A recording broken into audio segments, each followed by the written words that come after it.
On cherche à paver une pièce rectangulaire avec des carreaux carrés. Donc on ne veut pas de découpe. Et en plus, on voudrait que les carreaux soient le plus grand possible.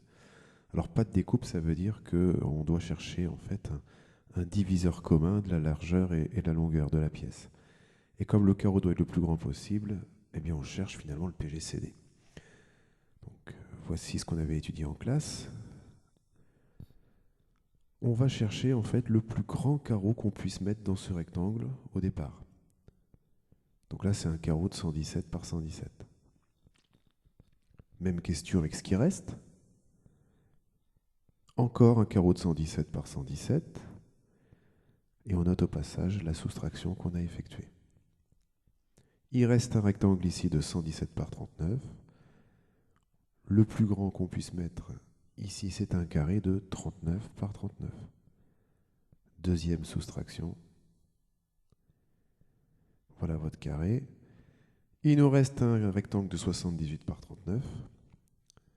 Nouvelle soustraction. Et on peut insérer donc un autre carré de 39 par 39. Et qu'est-ce qui reste? Eh bien, un carré de 39 par 39. Alors on a compris qu'en fait, ce carreau de 39 par 39 va paver entièrement ce rectangle.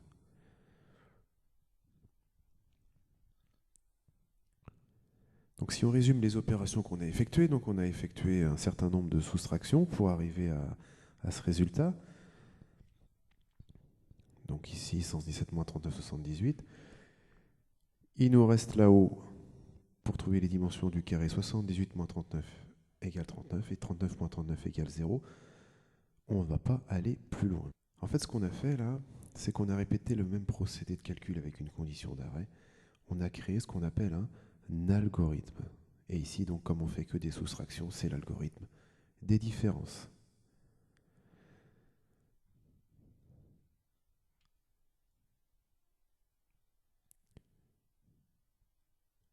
Voilà, donc le PGCD, c'est la dernière différence qui ne donne pas 0, c'est 39. Alors dans certains cas, c'est vrai que l'algorithme des différences n'est pas forcément toujours très efficace. Si on prend 2208 et 216, là on s'aperçoit qu'il faut quand même faire 16 différences avant de savoir qui est le PGCD. Alors on peut en fait regrouper ces 16 différences en trois grandes parties. D'abord on n'enlève que des 216, ensuite on va enlever que des 48, et enfin on n'enlève que des 24.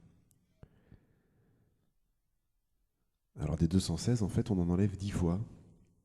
Et donc on aurait pu passer directement de 2208 à 48 en enlevant 10 fois 216. Même chose en partant de 216 jusqu'à 24, et on aurait enlevé 4 fois 48. Et enfin, on enlève 2 fois 24 et on arrive à 0. Alors la question qu'on se pose, c'est, oui, mais ce 10 là, on le connaît parce qu'on a fait les différences.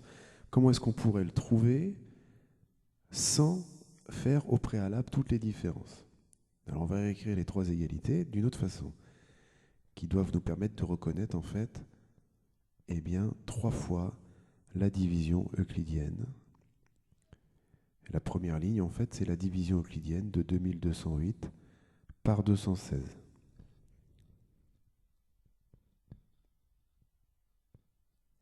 Et 10, qu'est-ce que c'est? C'est tout simplement le quotient de cette division euclidienne, et 48, c'est le reste. Ça veut dire qu'il nous suffit de chercher le quotient et le reste. Et ce quotient et ce reste, c'est assez simple parce qu'ils peuvent se trouver à l'aide de la calculatrice.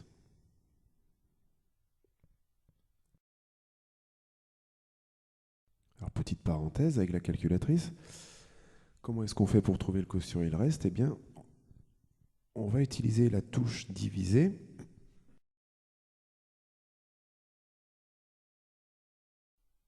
Et au-dessus de la touche diviser, donc quand on fait seconde divisée, on a ici le signe, voilà, de la division entière.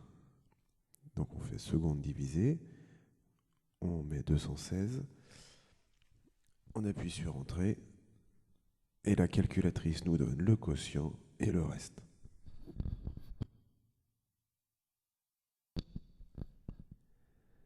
Et si on continue 216 par 48, on obtient bien donc quotient 4, il reste 24. Alors si on revient maintenant à nos divisions, justement, comment est-ce qu'on passe de la ligne du départ à la ligne suivante? Eh bien, c'est pas compliqué, le diviseur à chaque fois devient dividende, et le reste, ici c'est 48, devient diviseur. Et c'est comme ça, à chaque fois, d'une ligne à l'autre.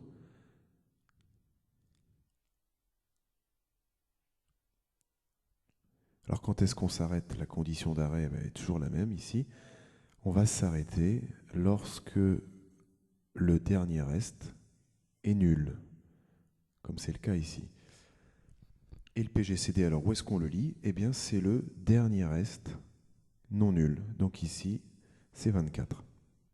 Donc ça, c'est un nouvel algorithme qui est issu de l'algorithme des différences, mais qui est un peu plus rapide et qu'on appelle algorithme d'Euclide, puisqu'il est basé donc sur la division euclidienne.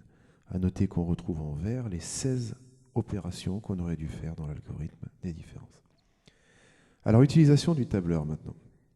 Le tableur est très utile pour faire ce genre de choses. On va d'abord programmer l'algorithme des différences. Et on se rappelle que pour qu'un algorithme soit efficace, on le fait travailler non pas sur les nombres, mais sur les cellules qui contiennent les nombres.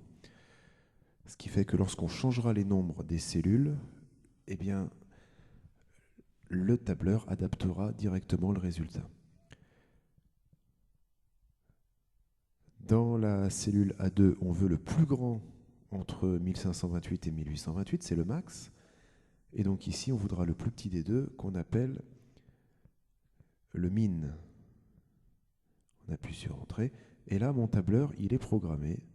Je n'ai plus qu'à étirer les formules vers le bas avec la fonction de recopiage. Alors là, je peux le faire qu'une seule fois. Je peux le faire 2 fois. On peut être encore plus efficace. Et on peut étirer la formule aussi loin qu'on veut vers le bas. Ou vers la droite aussi, on pourrait, mais ici, ce n'est pas ce qu'on a à faire. Et à chaque fois, donc, l'algorithme adapte ses réponses. Alors, où est le PGCD? Ici, on voit la différence qui est égale à 0.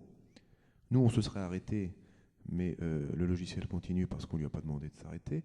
Par contre, là, on voit apparaître juste au-dessus le PGCD. Donc, ce PGCD qui est égal à 4.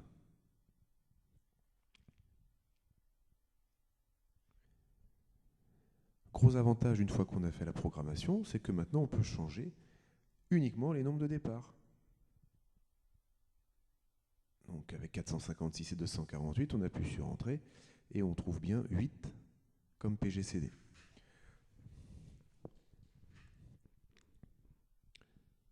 Un autre essai. Donc là, on s'aperçoit que c'est un petit peu long. Ici, par exemple, il n'a pas trouvé le PGCD. Ici, c'est 2. Ça rentre tout juste. Mais on s'aperçoit que pour ces nombres-là, il y en a quand même pas mal de différences à faire. Donc ici, il fallait bien mettre le plus grand à gauche et le plus petit à droite. Et ici, le PGCD est 1. Les nombres sont bien premiers entre eux, ce n'est pas une surprise. Alors maintenant, on travaille avec l'algorithme d'Euclide. On a utilisé la fonction mode, et la fonction mode, en fait, permet d'avoir le reste de la division d'un nombre par un autre. On va demander dans la cellule A2, on va demander donc au diviseur de devenir dividende et au reste de devenir diviseur. C'est le sens des flèches rouges qui sont là. Alors qu'est-ce qu'on programme? On va demander égal, je veux que tu sois égal à lui, donc égal B2, et égal ici C2. Voilà, et là tout est programmé, il n'y a pas de souci. On peut maintenant étirer toutes les formules vers le bas. Alors vous avez vu ici, j'étire beaucoup moins loin parce que je sais que ça va être beaucoup plus rapide qu'avec l'algorithme des différences. Voilà. Et là, donc, le dernier reste non nul, c'est 4, et c'est le PGCD, qu'on retrouve un peu plus vite. Et vous noterez donc ici le valeur point d'exclamation, c'est simplement le tableur qui nous prévient eh bien, qu'on est en train de diviser par 0 puisqu'on a continué et qu'il n'aime pas trop ça. Parce que je vous rappelle que la division par 0 n'existe pas.